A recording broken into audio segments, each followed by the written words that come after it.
si ma prophétisé là, mon Dieu. Quel monde souper vous. Et l'amour, il me le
Si vous madame, ça, si vous êtes déshabillé, vous êtes habillé, madame, non, je vais déshabiller. Et comment vous êtes là?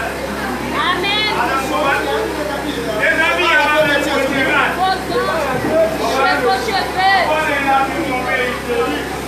Mais Satan va comme ça. Amen. Amen. Satan va comme son pays, il dit si vous êtes déshabillé, pas en compte là. madame, vous êtes dans l'autre foi. D'abord, il a droit. Jésus dit qu'il faut rien, vous pouvez le faire de nous. C'est là où madame Sali Maré. Les derniers nous très prophètes là, madame Satan veut la limarrer. Quand il a déshabillé, On déshabille, pour les garder l'entrée, pour prendre votre casser votre chute. c'est pas belle de visage. C'est là, c'est un visage. Vous comprenez que Vous comprenez encore. Vous pouvez nous appeler le visage et pour malade dans nous. vous parlez maintenant. Yes. Bon, avec, maintenant, Encore un. c'est là où il y a la photographie. L'Éternel veut faire servement grâce pour nous avec ça. Maintenant, pour son dépouillement. Amen, l'église. L'Éternel veut servement dépouillement là.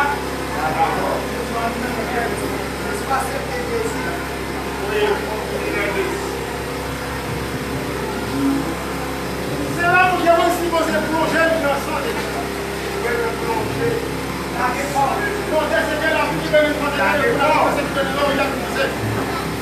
Si vous êtes plongé dans le sang, Jésus. Combien mon Dieu veut plonger dans sa vie? Parce que nous passons là. Nous sommes de nous demander. J'ai ouvert le voile. Sans après vous de ça.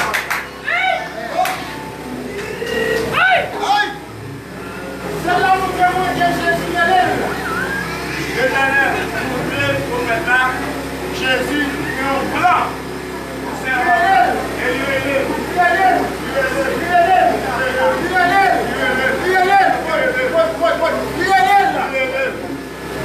Mais, madame, c'est pas marcher l'église. Vous dites vous êtes servante. C'est pas marchand dans l'église là qui vont prononcer chrétienne. C'est adopter les principes. Oui, ma bon pasteur, pour que j'en correct. Amen. Oui, ma foi, pour que j'en correct. Comme ça, il est malade. Maladie qui est un peu de temps dans le cœur, comme c'est pas grave. Son maladie dans les filles, comme fait qu'elle est spéciale. Son maladie programmée. Je vous prie de l'histoire éternelle là.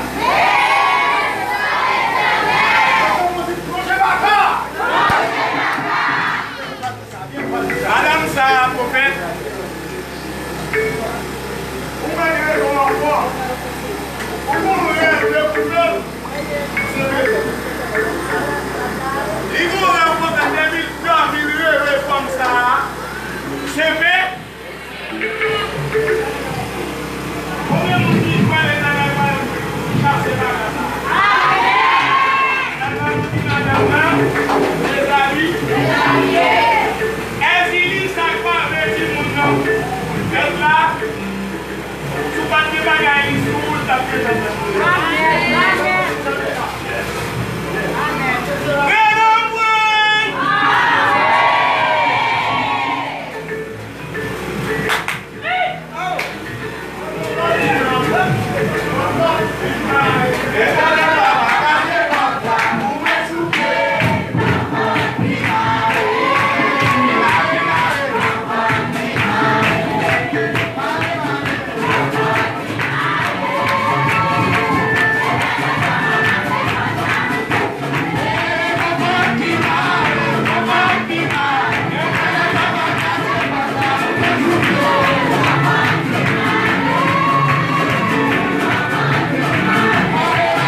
Bien tout le monde levé, mais pendant que la vie ça m'a dit.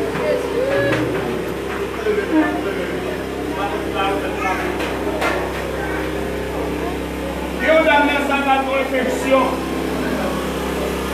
Réflexion grave. Dieu a mis pour prendre un baba. Dieu a mis pour prendre un baba. Comment si mon gars pour prendre un baba? Comme ça, on dit, souvent on dit avancer. Quand on est vraiment bien avancé, on est béni. On est béni. Et on aime là, encore.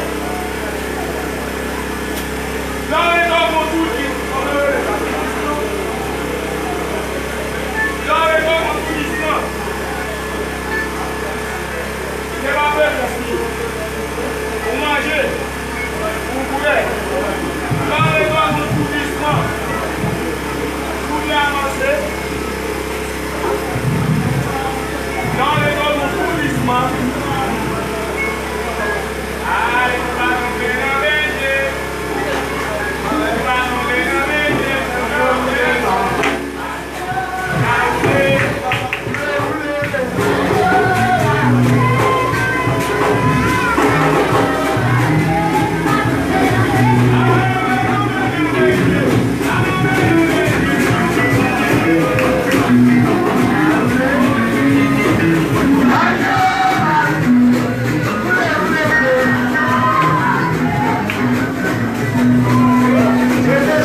Seigneur, now the winning over, the winning over. And Baba the over, the winning over. Come on, Baba the winning over. I'm the winning over. The winning over, the winning over, the winning over. I'm the winning over. Là-bas, on dit, hey, samedi à combien? Samedi à combien? Non, l'autre samedi. Premier samedi. 5. Combien de monde qui va le pasteur Junior avec? Mais combien de monde qui va avec? Ok, monsieur Fini, voilà. Nous avons besoin de plusieurs monde pour nous aller à pasteur Junior post-marchand. Combien de monde qui va avec? Mais plus que 20 soldats pour nous aller pour ce machin à la droite. Nous comptons sur vous. Vous allez avec moi, oui? Vous allez sur nous? Ah, c'est la poste machin qui me comme machine. Et la machine n'a pas prêté, non? La machine n'a pas prêté. La machine n'a pas prêté. Et la Jacques, mais nous allons. Nous sommes habitués qu'on a le capacité junior déjà. Rénal met au souple la suicide. Si nous oublions, pour venir là. Ok? Pasteur Junior, samedi 5. Alors, faites là. Pourquoi vous avez dit chef? Mercredi 8. Ok. Levez mon Dieu, gloire à Dieu. Levez mon Dieu à Dieu, seul soit la gloire. Levez mon Dieu, l'évangile nous fait bien.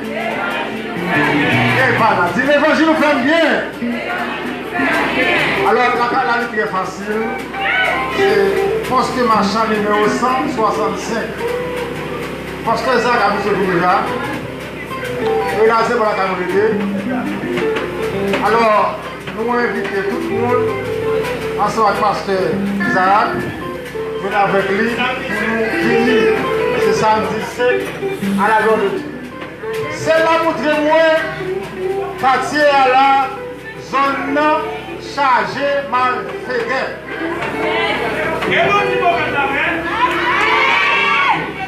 Bon paquet de pépinières malfaitées qui a déployé dans la zone ça.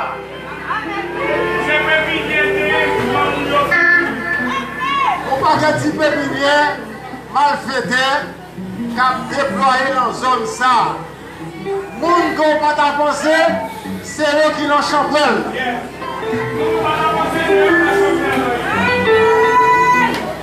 C'est là pour nous dire à l'église.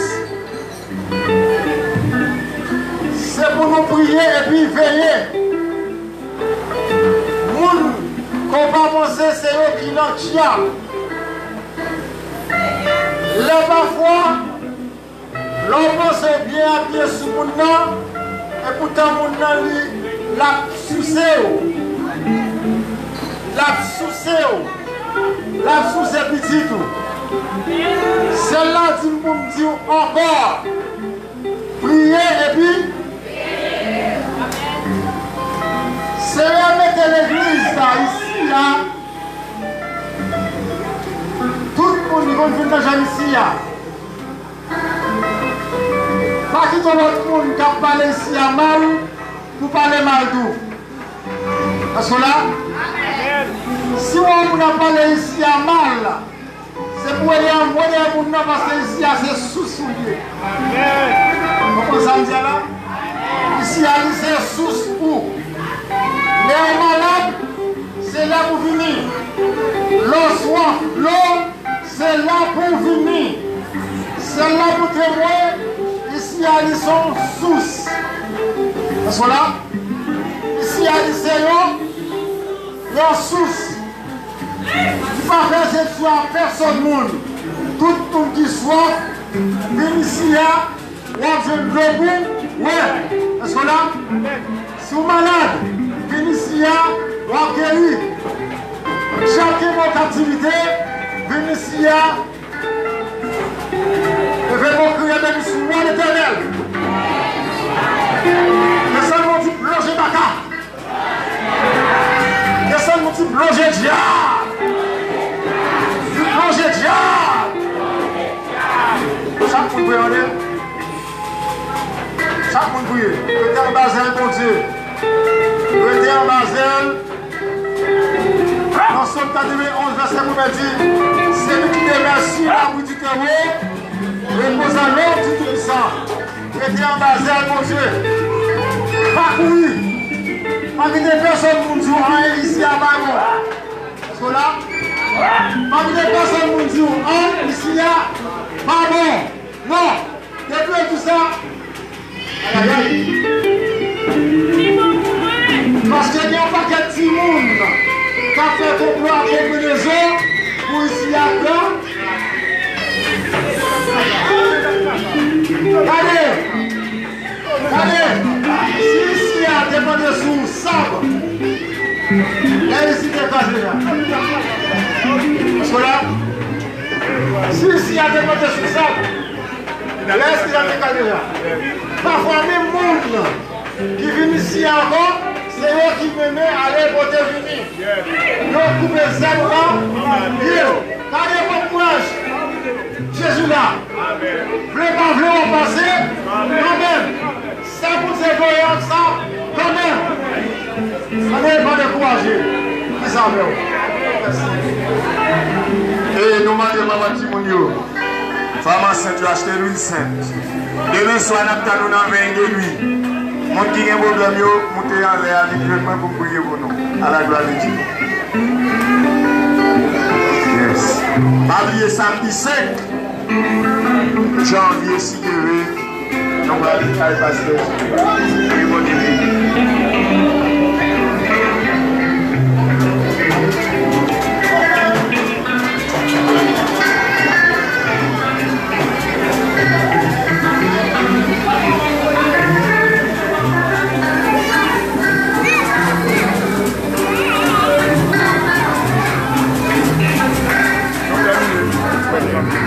Thank you.